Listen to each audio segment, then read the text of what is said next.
Star online astro TV உன்னை சுற்றி நடக்கும் சம்பவங்களை உற்றுப்பார். நீ யார் என்று உனக்கு தெரியும்.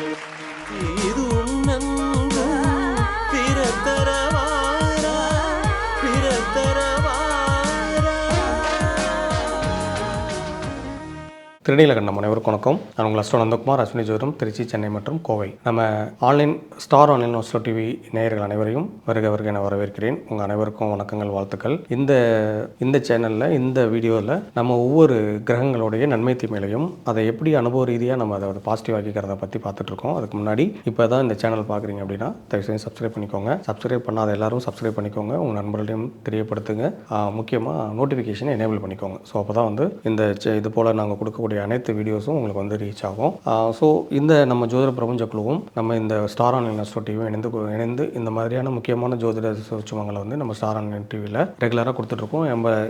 எங்கள் குழுவில் இருக்கக்கூடிய அனைத்து ஜோதிட குருமார்களும் அவங்களோட தகவல்களை வந்து ரெகுலராக கொடுக்க போகிறோம். ஸோ எல்லாமே இதை நீங்கள் கரெக்டாக வாட்ச் பண்ணி பயனடைஞ்சு இன்னும் சம்மந்தப்பட்ட அனைவருக்கும் இதை சொல்லி தெரியப்படுத்தி அவங்களே நல்லபடியாக வாழ்க்கையில் முன்னேறத்துக்கு வழிகளை காட்டுங்க. ஸோ அந்த வகையில் இந்த சீரீஸில் வந்து நம்ம ஒவ்வொரு கிரகத்தோட பாசிட்டிவ் நெகட்டிவ் வந்து எப்படி இருக்கும், பாசிட்டிவாக இருந்தால் எப்படி இருக்கும், நெகட்டிவாக இருந்தால் எப்படி இருக்கும், அந்த பாசிட்டிவ் சைடு இருக்கிறவங்க எப்படி இன்னும் அதை தக்க வச்சுக்கிறது, அந்த நெகட்டிவ் சைடு இருக்கிறவங்க அதை பாசிட்டிவ் ஆக்கிக்கிறதுக்கு என்ன பண்ணணும் அப்படிங்கிற அனுபவ ரீதியான பரிகாரங்களை, வெற்றி அடைந்த பரிகாரங்களை நம்மளோட ஜாதகம் பார்க்க வர வாடிக்கையாளர்களுக்கு கொடுத்து அவங்க அதை பயனடைஞ்சதாக சொல்கிற அந்த மாதிரியான முக்கியமான பரிகாரங்களை முன்னோர்கள் சொன்ன அந்த முக்கியமான பரிகாரங்களை தான் உங்களுக்கு வந்து தொகுத்து இந்த வீடியோவில் கொடுத்துட்ருக்கோம். அந்த வகையில் சூரியன் பற்றி, சந்திரன் பற்றி முன்னாடியே வீடியோவில் வந்து பேசிட்டோம். இந்த வீடியோவில் நம்ம என்ன பார்க்க போகிறோம்னா செவ்வாய் பகவானை பற்றி பார்க்க போகிறோம். பொதுவாக செவ்வாய் பகவான் ஒரு தளபதி மாதிரி. ஒரு செவ்வாய்க்கான வந்து செவ்வாய் ரத்தக்காரகன், செவ்வாய் வந்து தைரியக்காரகன், வீரத்துக்கு காரகன், இந்த மாதிரி நிறைய நீங்கள் கேள்விப்பட்டிருப்பீங்க. செவ்வாய் தான் ஒரு ஜாதகத்தை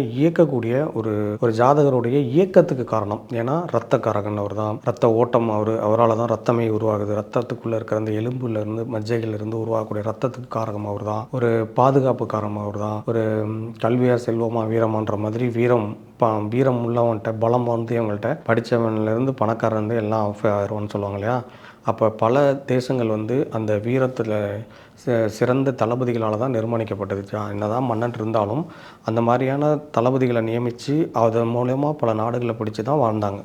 ஸோ ஒரு வீரத்துக்கு ஒரு பேர் போன ஒரு நாட்டில் தான் நிறைய மற்ற பாசிட்டிவான விஷயங்களை நிறைய இம்ப்ளிமெண்ட் பண்ணி பார்ப்பாங்க. ஒரு நாடு ஒரு சின்ன நாடாக இருந்து எப்படி பிரிட்டன் வந்து அந்த சூரியனே அஸ்தமிக்காத அளவுக்கு வளர்ந்தாங்கன்னா அந்த முக்கியமான அந்த ராஜதந்திரமும் அந்த வீரமும் அந்த தன்னம்பிக்கையும் இதுதான். அப்போ அந்த நாட்டுக்கே அந்த செவ்வாயோட வீரியம் இருக்குது. செவ்வாயோட அந்த குண்டு, அந்த வெடிப்பொருட்கள் இதை வச்சு தான் அவங்க ஜெயித்தாங்க. அதுக்கு முன்னாடி டச்சுக்காரர்கள் இவங்களாம் வச்சு ஜெயித்தாலும் கூட, போர்ச்சுகீஸ்லாம் இருந்தாலும் கூட அதை சரியாக பயன்படுத்தி எங்கே போட்டால் எந்த பாம்பு எந்த இதை வெடிக்கும், எந்த அரண்மனையை தகர்க்குங்கிறத அந்த ஒரு டேலண்ட் டெக்னாலஜி இருந்ததுனாலையும் அது மாதிரியான தளபதிகள் இருந்ததுனால தான் அவங்க வந்து பெரிய நாடுகளெல்லாம் சின்ன கண்ட்ரிலேருந்து குட்டி நாடாக இருந்து அதை விட பல மடங்கு நாடுகள்லாம் அடிமைப்படுத்தியிருந்தாங்க. இதெல்லாம் எதுக்கு சொல்கிறோன்னா அந்த செவ்வாயோட இம்பார்ட்டன்ட் உங்களுக்கு தெரிஞ்சுக்கணும்னு. அப்போது ஒரு முருகனுக்குள்ளே அனைத்து கடவுள் ஆதிசித்தன் அவர் தான், அப்பருக்கே பாடம் சொன்னவர் அப்படின்ற மாதிரி நம்ம முருகனுக்கு ஒரு முக்கியத்துவம் கொடுக்கறது காரணமும் செவ்வாய்க்கு காரகம் சிவன் முருகன் தான். அப்போ இந்த செவ்வாய் வந்து ஒரு ஜாதகத்தில் ஒருத்தருக்குடைய வாழ்க்கையில் நன்மை தரும் நிலையில் இருக்காரா, தீமை தரும் நிலையில் இருக்காரா, ஒரு மனிதன் இப்போ நம்ம வந்து செவ்வாயோட பாசிட்டிவ் சைடு இருக்கோமா, நெகட்டிவ் சைடு இருக்குமாங்கிறத நம்ம தெளிவாக புரிஞ்சுக்கணும். அப்போ பாசிட்டிவ் சைடில் இருக்கோம்னா அதை தக்க வச்சுக்கிறதுக்கும், நெகட்டிவ் சைடில் இருந்தோம்னா அதை சரி பண்ணி நம்ம பாசிட்டிவ் ஆக்கிக்கிறதுக்கான வழிமுறைகள் என்ன, அனுபவ ரீதியான பரிகாரங்கள் என்ன அப்படிங்கிறது தான் இந்த வீடியோவில் பார்க்க போகிறோம். நான் முன்னாடி சொன்ன மாதிரி சப்ஸ்கிரைப் பண்ணாங்க, தயவுசெய்து சப்ஸ்கிரைப் பண்ணிக்கோங்க. உங்களோட கருத்துக்களையும் கீழே இருக்கிற இதில் வந்து கமெண்ட் செக்ஷனில் கொடுங்க. ஸோ இன்னும் நிறைய வீடியோஸ் இன்னும் என்ன மாதிரி உங்களுக்கு விருப்பமோ அதுக்கேற்ற மாதிரியான விஷயங்களை கொடுக்கறதுக்கு நாங்கள் முயற்சி பண்ணுறோம். ஸோ அந்த வகையில் செவ்வாய் பகவானுடைய பாசிட்டிவ் சைடு இருக்கவங்க எப்படி இருப்பாங்க அப்படி பார்த்தீங்கன்னா, தேவையான அளவு கோவப்படுவாங்க. தேவையில்லாத விஷயங்களை மூக்க நுழைக்க மாட்டாங்க. அவங்க வேலை ஒன்று இருப்பாங்க. வந்த சண்டையை விட மாட்டோம், வம்பு சண்டைக்கு போக மாட்டோம்னு சொல்லுவாங்களே, அந்த மாதிரியான பீப்புள் வந்து செவ்வாயோட காரகத்தில் இருக்காங்க. வீண் பிடிவாதம் இருக்க மாட்டாங்க. தேவையற்ற மூர்க்கத்தனம் இருக்காது. தெளிவான பிளானிங் இருக்கும். கரெக்டான எக்ஸிக்யூஷன் இருக்கும். நேரம் தவறாமல் இருப்பாங்க. ரொம்ப அப்படியே உச்ச ஸ்தாயில பேச மாட்டாங்க. ஒரு பொறுமையாக நிதானமாக இருப்பாங்க. தெளிவாக இருப்பாங்க. எதையும் சொல்லி யாரையும் சொல்லி குழப்ப மாட்டாங்க.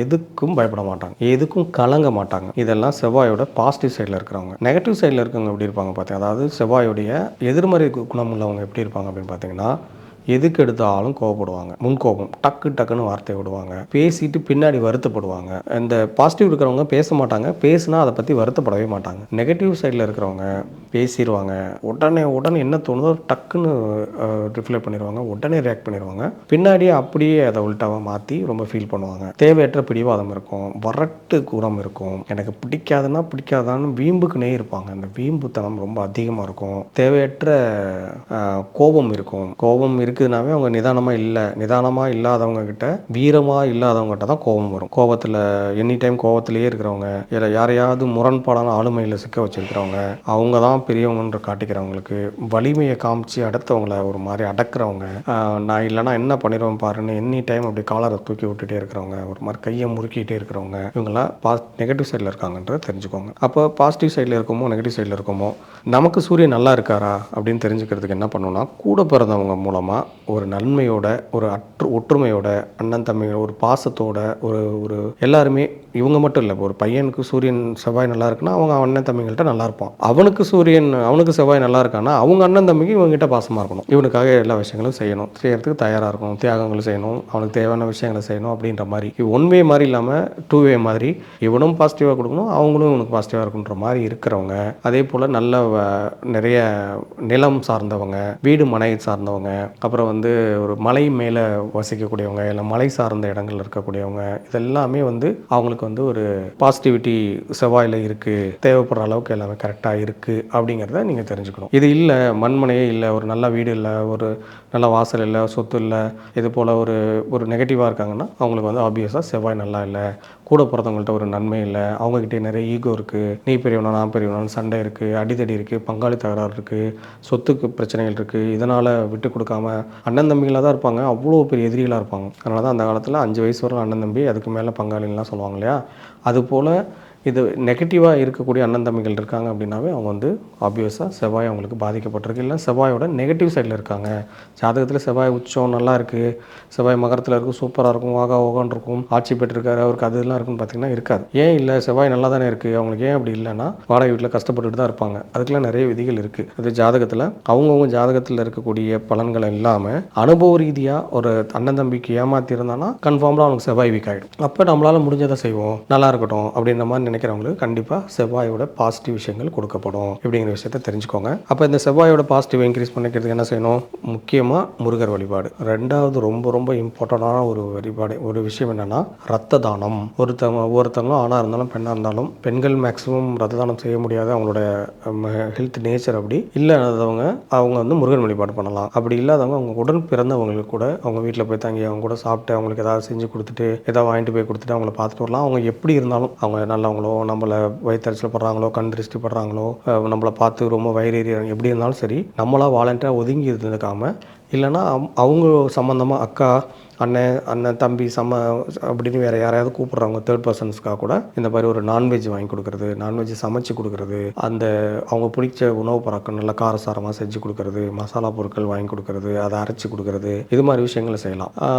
ஆண்கள் மறக்காமல் ஹெல்த் டாக்டர்கிட்ட கேட்டுட்டு பிளட் டொனேட் பண்ண செவ்வாயோட பாசிட்டிவிட்டி இன்க்ரீஸ் ஆகியே தீரும். அவங்களுடைய அவங்களுக்கு இடம் வாங்குவாங்க, வீடு கட்டுற யோகம் வரும், எல்லாமே ஏற்படும். அந்த இல்லைன்னா ஒரு செங்கல் கூட எடுத்து வைக்க முடியாது. செவ்வாயோட வீட்டில் இருக்கிறவங்களும் ஒரு சின்ன வீட்டில் எப்படி வச்சுட்டு போனாங்களோ அப்படியே இருப்பாங்க. ஒரு சுண்ணாம்பு கூட அடிக்க முடியாது, ஒரு செங்கல் கூட அவங்க ஆட் பண்ண முடியாது. இப்படிலாம் இருக்கிற விஷயங்கள் நிறைய பேரை பார்ப்பீங்க.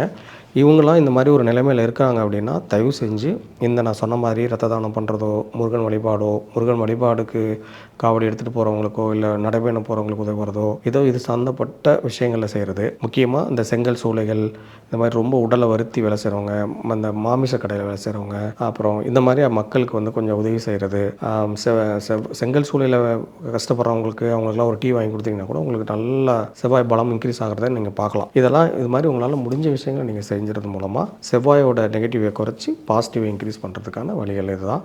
இது கொஞ்சம் சின்ன விஷயங்கள், முக்கியமான பரிகாரங்கள் மட்டும் சொல்லியிருக்கேன். இன்னும் நிறைய பரிகாரங்கள் இதெல்லாம் இருக்குது. இது மாதிரி நிறைய பரிகாரங்களை தெரிஞ்சுக்கிறதுக்கு நம்ம ஸ்டார் ஆன்லைன் நவஸ்டார் டிவியை தொடர்ச்சியாக பாருங்கள். கண்டினியூஸாக உங்களோட ஆதரவு கொடுங்க. நன்றி, வணக்கம். மீண்டும் அடுத்த வீடியோவில் சந்திக்கிறேன். திரு நீலகண்டம்.